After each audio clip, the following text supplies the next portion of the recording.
Selamat pagi, Bapak Ibu yang saya hormati, juga Pak Dodi. Terima kasih atas kesempatan yang diberikan kepada GAPMI. Izin saya share screen dulu.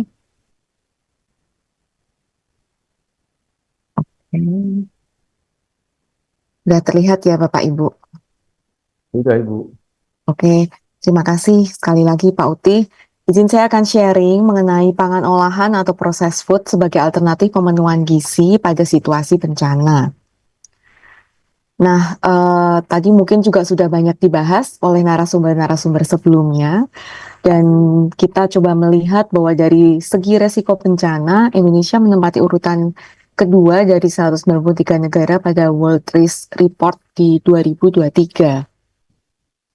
Nah, ini sedikit statistika bencana Indonesia dari 2015 hingga 2024. Ada banjir, cuaca ekstrim, tanah longsor, dan lain sebagainya. Nah, kami coba menyoroti lebih dalam terhadap sistem pangan, bagaimana gangguan infrastruktur, kontaminasi, dan juga pembusukan yang terjadi terhadap pangan. Nah, seperti tadi juga sudah banyak dibahas, dengan adanya bencana tentunya banyak terjadi kelumpuhan jaringan transportasi, kemudian juga pemadaman listrik, dan gangguan akses ke tempat berbelanja. Nah, hal-hal ini tentunya akan sangat mempengaruhi kontaminasi suplai makanan, kemudian pasti kurangnya pendingin juga mempercepat terjadinya pembusukan makanan, penurunan sanitasi juga meningkatkan resiko kesehatan.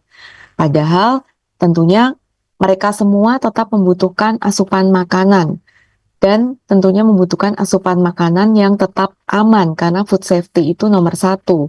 Jangan sampai mereka mendapatkan makanan tapi kemudian malah terkena berbagai macam penyakit karena kurangnya eh, aspek higienitas dari makanan tersebut. Nah, ini eh, beberapa kasus yang terjadi di fasilitas pengungsian seringnya adalah mortalitas, malnutrisi, dan juga epidemi.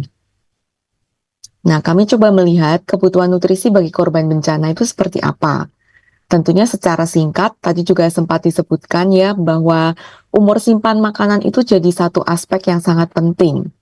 Umur simpan yang panjang tentunya sangat dibutuhkan, kemudahan untuk didistribusikan dan dikonsumsi, nutrisi dan fortifikasi, variasi tentunya juga perlu. Tadi juga disampaikan Pak Dika, variasi makanan yang disediakan oleh Kementerian Sosial luar biasa. Di kondisi seperti itu pun mereka tetap memperhatikan variasi menu makanan yang diberikan kepada korban bencana. Kemudian tentu juga dibutuhkan waktu persiapan yang minimal, serta memperhatikan kebutuhan khusus kelompok rentan. Nah, ini overview kebutuhan nutrisi dalam keadaan bencana. Tentunya Bapak Ibu ahli gizi di sini pasti lebih paham mengenai kebutuhan kalori, makronutrien maupun mikronutrien. Nah, secara umum kebutuhan kalori minimal di angka 2.100 kalori per hari. Makronutrien dibutuhkan karbohidrat 50-60% dari kalori tersebut, protein 15-20% dan lemak 30%. Dan kemudian tentunya berbagai macam kebutuhan vitamin dan mineral juga perlu diperhatikan. Nah, dari sini tentunya juga ada penyesuaian berdasarkan tingkat aktivitas, suhu, dan juga transportasi. Jadi kalau terjadi bencana di suhu yang misalnya 10 derajat atau bahkan 5 atau 0, pastinya ada adjustment energy requirement. Jadi dibutuhkan tambahan kalori untuk setiap individu yang berada di lokasi bencana tersebut. Nah, pastinya juga ada kebutuhan juga apakah itu adult ataukah anak kecil, tentunya semua itu juga menjadi perhatian. Demikian juga dengan protein requirement dari aspek usia, pria maupun wanita, dan juga nantinya tentunya kalau ada kebutuhan-kebutuhan tertentu. Kemudian juga vitamin requirements di setiap tahapan usia. Nah, ini juga untuk nutrisi mineral, terutama kalsium, iron atau Fe, dan iodine. Nah, seperti kita ketahui, kekurangan iron itu sangat berbahaya, bahkan dalam situasi bukan bencana aja, masih banyak kondisi masyarakat kita, terutama wanita yang kekurangan mineral iron ini atau zat besi ya. Nah, juga iodin. Makanya apalagi di situasi bencana, hal-hal ini sangat perlu untuk diperhatikan. Kemudian juga nutritional value untuk makanan dan juga minuman ya. Ini beberapa contoh saja, kandungan energi, kalori dan juga lemaknya.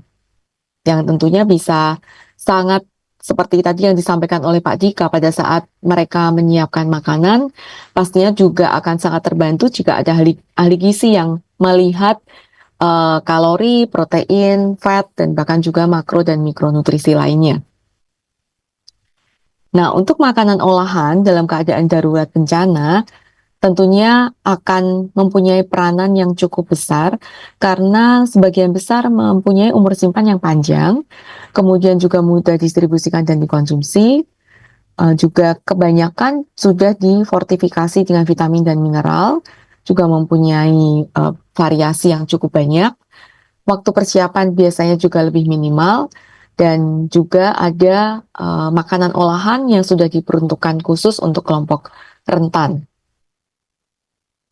Nah, ini secara prinsip umumnya, tentunya untuk makanan olahan dalam keadaan darurat bencana ini, pertama culturally appropriate. Jadi misalnya ada kebutuhan seperti di Indonesia, pastinya halal menjadi satu hal yang sangat penting dan dibutuhkan. Kemudian rich in necessary nutrients, tadi yang sudah saya paparkan juga, ada kebutuhan untuk memastikan asupan protein, karbohidrat, juga lemak, serta mikronutrisi seperti vitamin dan mineral. Nah, appropriately packaged, jadi harus dikemas dengan sangat baik supaya menjamin bahwa produk tersebut, makanan olahan tersebut dapat dikonsumsi oleh mereka yang ada di situasi bencana sesuai dengan umur simpan yang tertera.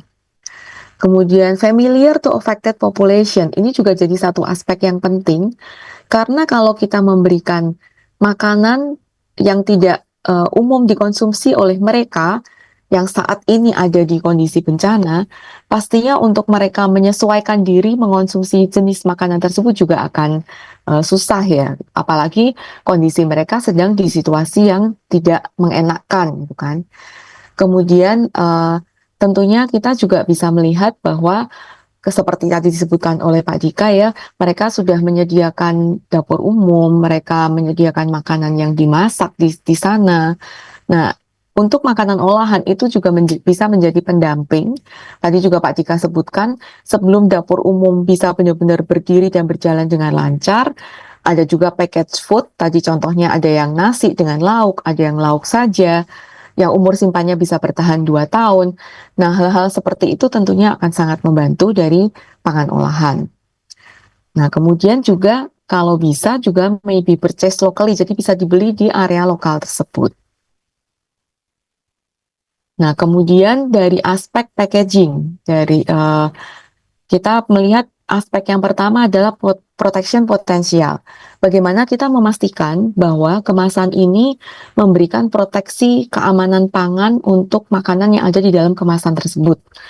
Pertama, pasti harus water resistant atau tahan air ya.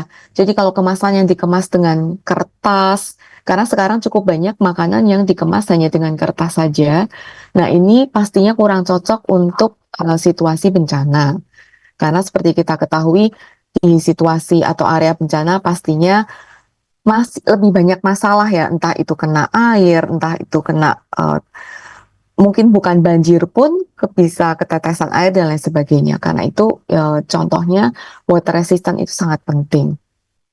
Nah, tadi juga appropriate packaging, jadi harus memastikan bahwa mikronutrisinya itu tetap aman, seperti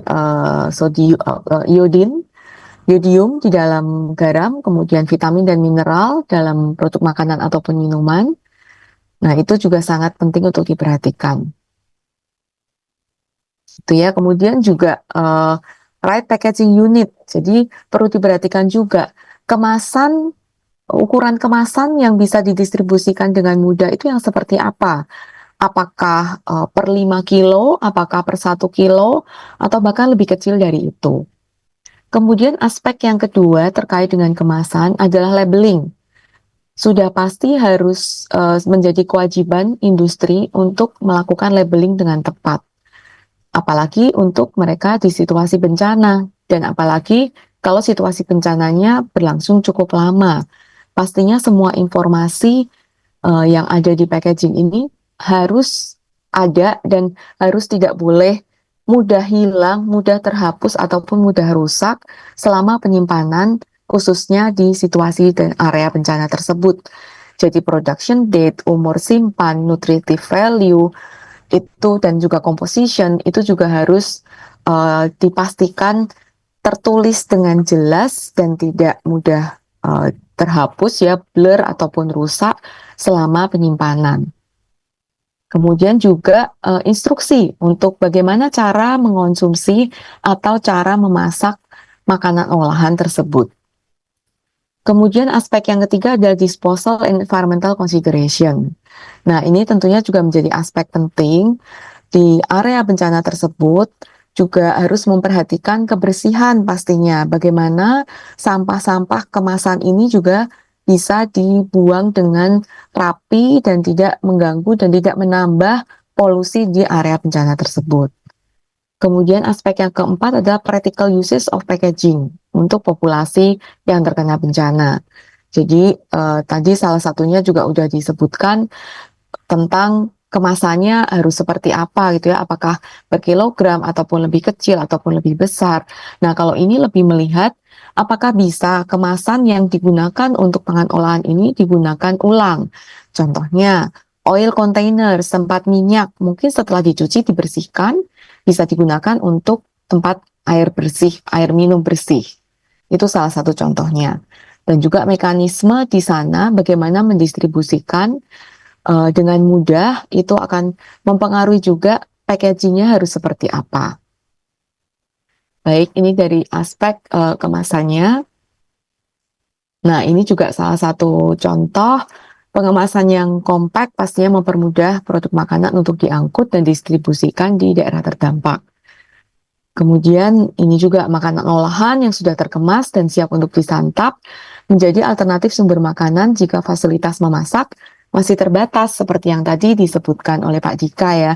Itu makanan seperti itu memang bisa awet hingga 1 sampai 2 tahun. Baik itu makanannya saja ataupun makanan dengan nasi. Karena memang sudah diproses dengan cara disebutnya dengan cara retort. Jadi sudah diproses supaya steril, supaya tidak ada mikroorganisme yang merusak, makanannya aman, dan dikemas dengan steril juga, serta tidak perlu disimpan di lemari pendingin. Itu diproses dengan cara retort namanya, dan itu memang aman untuk dikonsumsi selama 1 sampai 2 tahun, tergantung proses yang dilakukan, dan pastinya sudah ada informasi di tiap kemasan, umur simpannya berapa lama dan expired date-nya kapan. Nah, kemudian tadi disebutkan juga dibutuhkan umur simpan yang panjang. Jadi beberapa alternatifnya adalah makanan kaleng, makanan kering, kemudian makanan yang siap santap, dan juga high energy biskuit. Jadi biskuit yang memang dibuat secara khusus, umur simpannya sangat panjang, nutrisinya sangat tinggi, dan kalorinya juga sangat tinggi. Nah, ini juga terkait dengan vitamin dan mineral, pastinya kita perlu memperhatikan asupan selain karbohidrat, protein, lemak, juga mineral dan vitamin. Apalagi mereka di situasi bencana, mereka justru butuh daya tahan tubuhnya ditingkatkan. Mereka perlu punya daya tahan tubuh yang lebih kuat bahkan dari mereka yang tidak ada di situasi bencana. Karena itu perlu sekali diperhatikan fortifikasi dan nutrisi untuk makanan olahan ini. Contohnya fortifikasi kalsium, vitamin, zat besi. Nah, itu karena korban bencana yang mereka kan sedang bergantung ya pada bantuan makanan rentan ini supaya mereka tidak mengalami defisiensi mikronutrien. Nah, ini untuk kelompok rentan seperti bayi, lansia, kemudian yang mengidap malnutrisi sebelum kena bencana pun, ataupun pengidap kondisi medis tertentu. misalnya mereka menderita diabetes atau punya penyakit jantung, penyakit ginjal, dan lain sebagainya, ini mereka harus lebih diperhatikan lagi. Nah, makanan olahan juga dapat disesuaikan dan difortifikasi berdasarkan kebutuhan kelompok masyarakat yang memerlukan nutrisi khusus tersebut. Nah, ini contoh di Jepang, karena mungkin Jepang ini sudah negara yang maju, kemudian mereka juga area-area tertentu relatifly sering mengalami bencana, terutama gempa ya. Sedikit-sedikit itu terjadi gempa gitu. Jadi mereka sudah sedikit banyak disiapkan supaya mereka itu punya istilahnya persiapan gitu. Mereka sudah disiapkan punya satu tas ransel yang isinya makanan-makanan dan juga selain tentunya ada perlengkapan-perlengkapan lain, tapi saya coba menyoroti khusus untuk makanan saja. Mereka sudah punya makanan olahan yang misalnya khusus untuk seniors, untuk orang yang lanjut usia, untuk infants atau bayi, untuk preschoolers bahkan. Jadi udah disesuaikan dan mereka sudah diajarkan untuk selalu siap sedia dengan makanan-makanan olahan ini. Kemudian bahkan untuk mereka yang menderita penyakit ginjal itu juga ada makanan khusus, low protein rice. Jadi yang rendah protein untuk mereka yang kena penyakit ginjal. Kemudian juga mereka yang bahkan mempunyai food allergies. Jadi mereka memang sudah sangat maju. Kita bisa melihat juga dari apa yang mereka lakukan. Itu sudah makanan olahannya sudah disesuaikan, difortifikasi berdasarkan kebutuhan kelompok masyarakat yang memerlukan nutrisi khusus.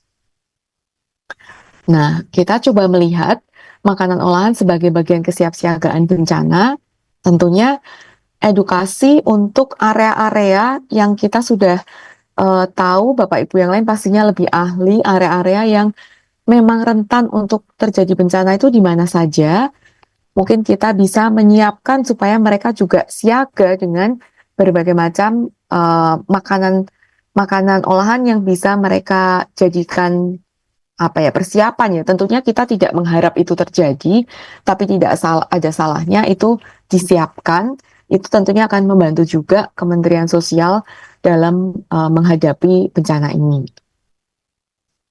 Nah, ini saya ambil dari BNPB sebenarnya, contoh kebutuhan dasar tas siaga bencana untuk 3 hari. Nah, ini salah satunya adalah makanan ringan tahan lama, seperti mie instan, biskuit, abon, coklat, dan lain sebagainya. Nah, ini ada di Pusat Data Informasi dan Humas Badan Nasional Penanggulangan Bencana. Nah, saya melihat lagi di Jepang, itu di Ministry of Agriculture, Forestry, and Fisheries of Japan, mereka memberikan contoh emergency food prepared at home untuk 2 orang untuk 1 minggu. Jadi mereka memastikan untuk di rumah pun itu ada kebutuhan dasar, air, gas, makanan pokoknya apa, seperti beras, mie, beras yang udah pre-cook bahkan supaya lebih mudah dimasak, juga sereal. Kemudian untuk protein, itu contohnya makanan yang divakum atau makanan yang retort, seperti yang tadi dicontohkan juga oleh Pak Dika ya, kemudian juga makanan kaleng. Kemudian yang lain-lainnya, sayur yang tahan lama, jus, bumbu, coklat, biskuit, bahkan juga manisan dan lainnya. Ini untuk mempersiapkan diri menghadapi bencana. Nah, mereka juga mengajari yang namanya strategic stockpiling. Jadi karena diajarkan untuk di rumah pun harus sudah siap ya jenis-jenis makanan seperti yang di slide saya sebelumnya ini. Ada yang necessities, staples atau makanan pokok, kemudian protein, side dish atau yang lainnya. Nah, itu mereka diajarkan untuk selalu siap sedia di rumah, tapi juga diajarkan untuk rolling stockpile. Artinya apa? Mereka boleh mengonsumsi, karena kalau disimpan terus, lama-lama pasti kan expired date-nya makin dekat ya. Mereka akan konsumsi, tapi mereka diajarkan untuk gantikan selalu yang tadinya disediakan atau disiapkan untuk kondisi bencana, boleh dikonsumsi, tapi gantikan dengan yang expired date-nya lebih lama atau yang lebih baru production date-nya. Nah, ini yang disebut dengan rotasi stok makanan darurat. Nah, tadi sharing tentang bagaimana makanan olahan itu bisa membantu di situasi bencana. Nah, kalau dilihat sendiri, role of food industry di value chain di sepanjang rantai distribusi hingga dikonsumsi, tentunya itu yang pertama adalah menyediakan ya atau availability, menyediakan makanan olahan yang lebih bernutrisi dan kemudian juga lebih bernutrisinya bukan artian hanya karbohidrat, protein, lemak, tapi juga dengan vitamin dan mineral. Nah, itu mulai dari provider atau supplier bahan bakunya, produsernya, kemudian masuk ke rantai yang tengah yaitu affordability, inginnya juga menyediakan makanan olahan yang selain bernutrisi, bergizi juga affordable, jadi dapat dibeli dengan mudah dengan biaya yang terjangkau oleh konsumen, itu melalui proses produksi, kemudian juga distribusi. Nah, terakhir tentunya masuk ke rantai retailer dan consumer. Jadi, bagaimana supaya food safety dan nutrition and health-nya itu sampai ke konsumen melalui rantai distribusi, rantai toko, dan sampai dikonsumsi itu pun masih tetap bernutrisi dan aman. Nah, ini menegaskan lagi bahwa food and nutrition security ini juga industri yang memegang pangan olahan itu memegang peranan penting baik di situasi bencana maupun di situasi biasa. Nah, apalagi di situasi bencana tentunya food supply chain mulai dari logistik, availability, bahan baku yang digunakan, proses produksi, kemudian juga masuk ke food nutrition policy mulai dari mapping resource and demand, kemudian iya, baik Pak. Pasca fortification dan lain sebagainya hingga food safety ini menjadi aspek yang sangat penting dan makin penting lagi di situasi bencana.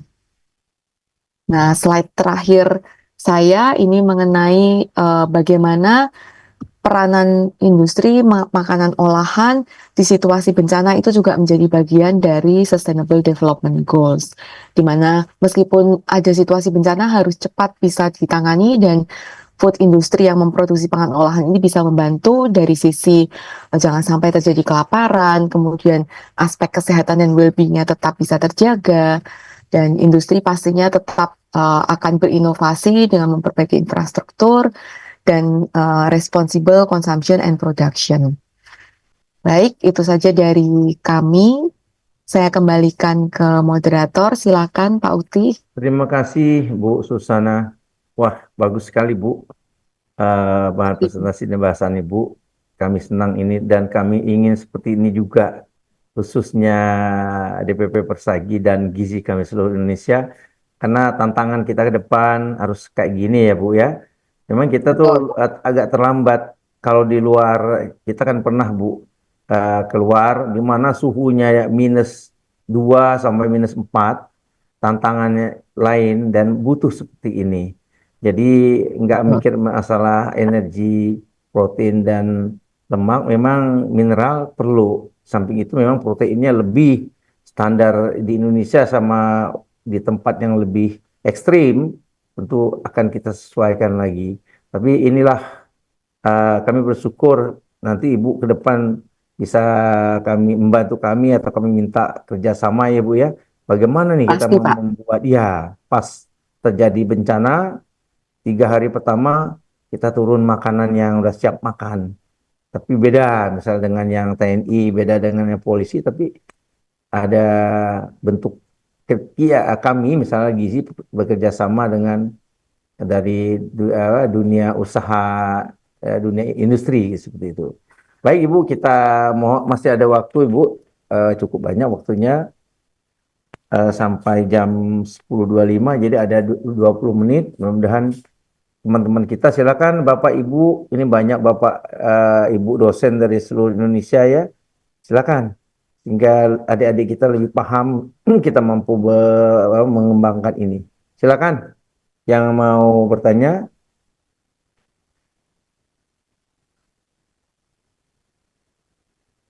Ya, ada pertanyaan?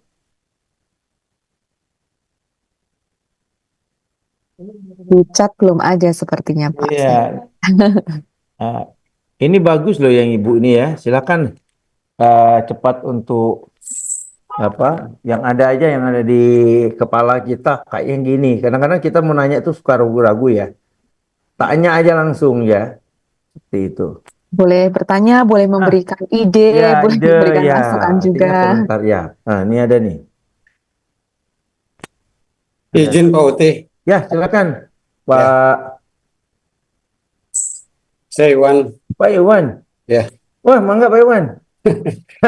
Bu Susana, Pak Iwan, ya. ya terima kasih atas infonya, materinya sangat berguna bagi kami ya. Ya, Hmm, karena GAPMI ini kan gabungan perusahaan makanan minuman ya, ya. Bu Iya, Susana. betul, Pak. Ya, apakah ada standar khusus begitu ya, yang mungkin ke depannya GAPMI itu bisa berperan ya, berperan seperti di Jepang itu kan tadi Bu Susana sampaikan itu sangat apa ya, sangat sangat canggih ya kita tahu Iya, emang luar. shelter-shelternya mereka udah siapkan makanan dan mereka juga udah punya ransel untuk apa ketika terjadi bencana. Kira-kira kesiapan GAPMI ke depannya seperti apa untuk Indonesia yang lebih baik begitu Bu Susana karena kita tahu makanan-makanan kita kan masih high gula, lalu ya masuknya tinggi garam, lalu penggunaan eh, gula dari jagung ya. Hasil hidrolisa jagung itu masih banyak digunakan oleh perusahaan-perusahaan makanan di Indonesia. Kira-kira ke depannya bagaimana itu Bu Susana terkait dengan penyiapan ya maksudnya peran serta GAPMI dalam nanti menyiapkan Indonesia seperti Jepang gitu. Terima kasih. Terima kasih Pak Iwan buat pertanyaannya. Izin Pak Uti saya langsung menjawab, Ya, boleh? langsung Bu. Itu juga Ya, ada lagi, jadi biar ya, ya, efektif efisien. Mangga Bu. ya, ya. Terima kasih Pak. Iya Pak Iwan, setuju sekali. Saya tuh waktu nyiapin materi ini, terus jadi cari-cari, jadi baca-baca Jepang. Wah mereka canggih sekali ya, udah menyiapkan seperti itu, makanannya jenisnya apa dan sebagainya. Nah kami di GAPMI, sepertinya tadi Pak Iwan lebih menanyakan dari aspek gimana nih supaya bisa menyediakan makanan yang lebih sehat gitu ya Pak. Nah kami sendiri banyak sekali berdiskusi dengan Kementerian Kesehatan maupun Badan POM, terutama mengenai gula, garam, dan lemak ini, tadi yang Pak Iwan sebutkan. Nah, dari Badan POM sendiri, dari beberapa tahun yang lalu, itu sudah mengeluarkan standar yang namanya healthier choice atau pilihan yang lebih sehat. Awalnya hanya di kategori mie instan dan minuman, sekarang sudah berkembang banyak sekali, di mana di situ tentunya diatur berapa banyak gula, garam, dan lemak tergantung karakteristik masing-masing kategori pangan yang bisa mendapatkan label pilihan yang lebih sehat itu tadi. Tentunya produk pilihan lebih sehat itu lebih rendah gula, lemak, dan garam karena harus mengikuti standar yang ditentukan oleh Badan POM. Nah, kami sendiri dari GAPMI nomor satu melihat bahwa yang paling krusial adalah edukasi, pemahaman masyarakat supaya mereka kalau mau mengonsumsi sesuatu itu baca dulu label informasi nilai gizi. Karena sejauh ini sebenarnya kalau kita melakukan survei, sumber gula, garam, lemak yang utama adalah dari yang mereka konsumsi di rumah ataupun jajan. Misalnya ke warung, kalau minum teh mintanya teh manis yang manis banget, gulanya 3 sendok teh gitu biasanya di Jawa Tengah gitu gitu ya Pak. Jadi edukasi itu jadi satu hal penting dan dari GAPMI itu kita punya komitmen untuk melakukan edukasi ini tuh bersama-sama gitu. Itu nomor satu sih. Kemudian nomor dua adalah komitmen dari GAPMI juga untuk memperbanyak produk yang bisa mendapatkan healthier choice atau pilihan yang lebih sehat dari Badan POM tadi, sehingga juga bisa menyediakan produk yang lebih rendah gula, lebih rendah lemak, lebih rendah garam untuk konsumen. Nah, kalau boleh sedikit cerita kendala kita sekarang, Pak, itu konsumen itu banyak sekali, sebagian besar bahkan itu belum bisa menerima produk-produk yang justru mendapatkan pilihan lebih sehat itu tadi. Jadi kesukaan konsumen kita itu masih yang manisnya mantep, lemaknya yang tinggi, yang asinnya itu berasa banget. Nah, itu makanya kembali lagi kita butuh edukasi supaya masyarakat ini bisa menyesuaikan, lama-lama itu bisa menyesuaikan lidah mereka ya, supaya bisa memilih makanan yang memang lebih sehat gitu. Itu kira-kira sharing dari saya, Pak Iwan. Apakah sudah menjawab? Terkait ini Bu Susana ya, kesiapan nanti GAPMI misalnya nanti membantu BNPB, membantu Kemensos untuk ke, ke arah yang lebih baik ya. Mudah-mudahan sih bisa seperti Jepang begitu ya. Kira-kira siap nggak dari sisi teknologinya Bu? Sisi Nah, teknologi maupun sumber daya manusianya Bu Susana. iya. Sebenarnya kalau melihat yang dilakukan oleh Jepang, Pak, yang mereka itu lebih melakukan edukasi supaya mereka menyiapkan makanan-makanan ini di rumah. Jadi memilih makanan-makanan yang tadi misalnya untuk makanan pokoknya mereka harus siap sedia. Nah, kalau kita lihat sebenarnya sekarang seperti nasi instan, bubur instan, kemudian juga apa namanya, makanan retort itu di pasaran udah semakin banyak. Nah, mungkin dengan yang kita butuhkan adalah teknologi ini tentunya bekerja bersama-sama dengan sektor universitas mungkin ya yang lebih banyak melakukan implementasi dan efisiensi teknologi. Nah, itu kalau teknologinya makin berkembang, makin canggih, biayanya lebih murah, tentunya industri akan bisa memproduksi makanan-makanan yang seperti tadi nasi instan, kemudian makanan retort, itu dengan biaya yang lebih murah sehingga juga lebih terjangkau. Itu satu. Kemudian yang kedua, tadi yang dicontohkan oleh Jepang sebenarnya adalah makanan kaleng, di mana kita sudah mempunyai juga. Nah, itu juga secara teknologi kita sebenarnya sudah punya, dan tinggal edukasi masyarakatnya bagaimana mereka bisa stockpiling atau menyimpan itu gitu. Nah, kalau mengenai bagaimana apakah industri sudah siap membantu kalau ada kondisi-kondisi darurat seperti ini, saat ini pun to my knowledge, setahu saya begitu ada bencana atau apa, GAPMI biasanya sudah berkoordinasi untuk membantu juga, Pak. Nah, terutama untuk pangan olahan ini kan distribusinya pada umumnya itu sudah terjangkau luas sampai ke area-area yang pelosok pun gitu. Jadi untuk mendistribusikan ke area bencana itu juga relatively sudah siap. Gitu Pak Iwan mungkin yang Terima bisa kasih saya Bu sampaikan. Susana ya. Mudah-mudahan nanti GAPMI bisa lebih Ya, lebih lebih berkontribusi maju lagi lagi ya Pak. berkontribusi dalam Ya, makasih Pak Iwan. penanganan Monggo Bu Susana, ada Izin Pak Uti, sesuatu lagi Ya, pertanyaan yuk. Terima kasih izin Pak Pak Uti, Uti, Ya, silakan Pak Iwan. Bu Susana. Ya, ya terima izin kasih Pak Pak. Uti, Pak Pujo. iya Pak Pujo. Izin saya bertanya dua Ya, hal saja. silakan. Bagus. Nanti biar Menarik sekali digabung ini. sekalian sama Bu Susana. Ya, silakan Pak Baik. Pujo. Terima kasih Pak Uti, menarik sekali presentasinya. Ada dua hal Bu Susan yang perlu saya pertanyakan. Yang pertama berbicara masalah makanan olah ya, makanan olah pasti ada kerusakan ya dalam nilai gizinya. Yang saya pertanyakan pertama adalah berapa persen kerusakan zat gizi dengan pengolahan, itu yang pertama. Kemudian yang kedua, tadi terkait expire date. Setelah saya mendengar sih, memang setelah expire date makanan itu masih boleh dimakan 1 bulan, atau kalau saya masih berani kalau misalnya terbungkus rapi, disimpan di kulkas, saya masih berani walaupun seminggu udah lewat atau itu ya.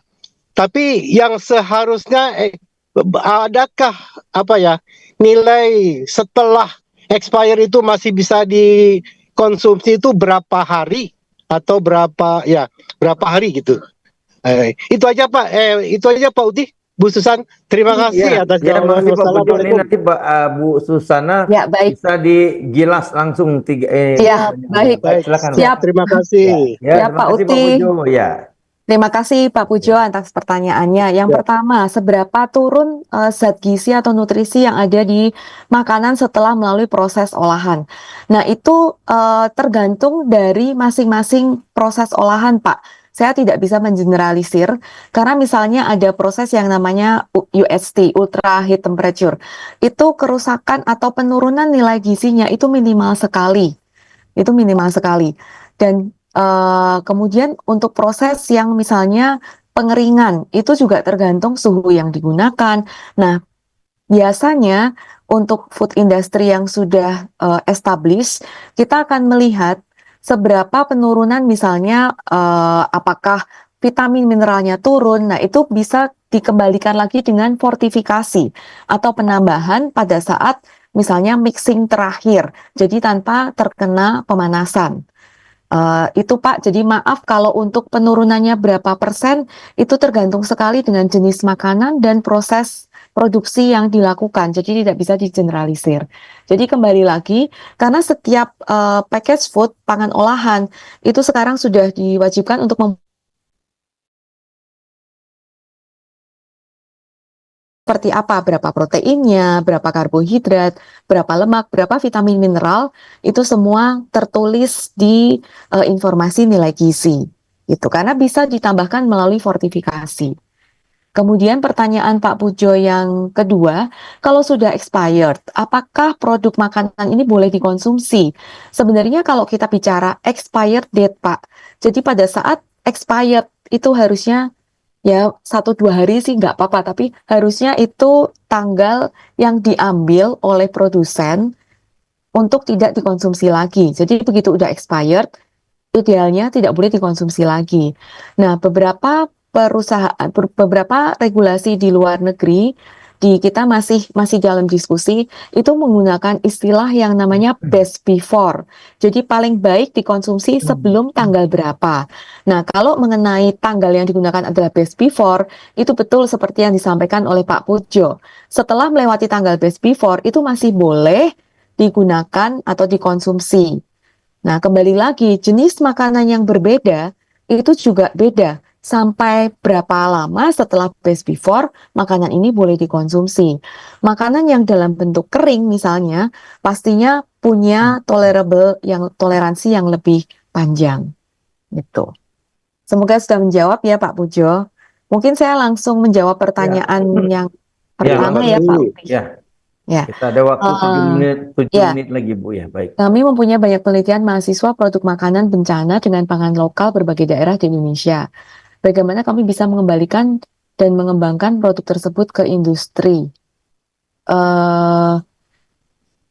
Ini maksudnya penelitian mengenai pangan lokal, bagaimana? Maksudnya mungkin bagaimana bisa Mau mengembangkan, diindustrikan, diindustrialisasi ya, gitu ya mungkin ya industrialisasi Pak. hasil produk dari penelitian mahasiswa ini maksudnya Bu ya. Iya, mungkin bisa ke kalau di GAPMI itu kita kadang ada beberapa sesi, bukan cuma GAPMI tapi universitas biasanya punya yang istilahnya apa ya, saya kok lupa, tapi semacam sesi di mana ada kesempatan untuk para peneliti-peneliti lokal atau pangan lokal yang belum diindustrialisasi untuk semacam industri matching, business matching gitu. Nah, kadang-kadang dari situ bisa muncul diskusi dan berkembang untuk kerjasama yang lebih lanjut bisa diproduksi dalam skala yang lebih besar. Mungkin itu ya jawaban yang bisa saya berikan. Kemudian pertanyaan yang kedua, apakah sesuai jika masyarakat diberikan makanan seperti ransum untuk TNI? Nah, saya sempat mempelajari juga ini ransum untuk TNI. Surprisingly ternyata tersedia juga di channel e-commerce ya. Saya sempat googling gitu. Ternyata bisa dibeli di berbagai channel e-com gitu. Bisa dibeli secara online. Nah, ransum TNI ini memang juga saya rasa padat gizi ya, jadi energinya tinggi, kemudian juga difortifikasi dengan vitamin dan mineral. Jadi ini bisa digunakan gitu, bisa digunakan sebagai alternatif juga untuk membantu tadi Kementerian Sosial sebelum dapurnya siap gitu ya, bisa menjadi makanan pendamping juga. Kemudian untuk yang ketiga, berapa lama penggunaan makan instan diberikan ke masyarakat saat terjadi bencana, terutama pada sasaran rentan. Nah, ini kembali lagi pada kesiapan kondisi dapur di masing-masing situasi bencana tersebut.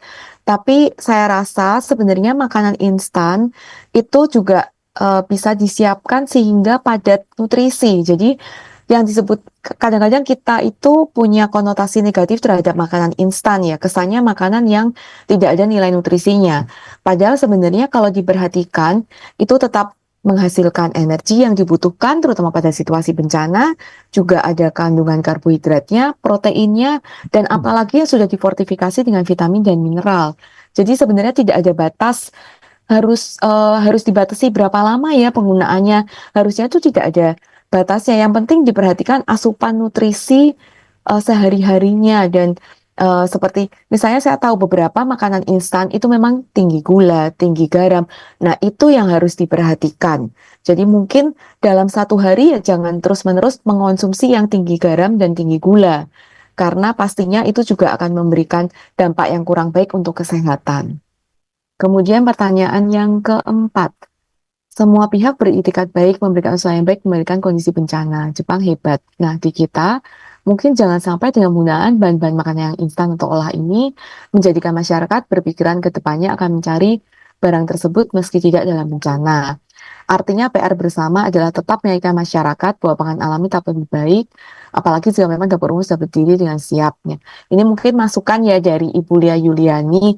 Setuju Bu bahwa sebisa mungkin dalam kondisi kita tetap memperhatikan sih nutrisi dalam satu hari itu seperti apa. Seperti yang tadi waktu saya menjawab pertanyaan yang ketiga, bahwa kita tetap harus memperhatikan asupan nutrisi yang dibutuhkan, kebutuhan protein, karbohidrat, lemak, dan mikronutrisi, vitamin, mineral, dan tetap memperhatikan jangan sampai kita kelebihan asupan gula, garam, dan lemak.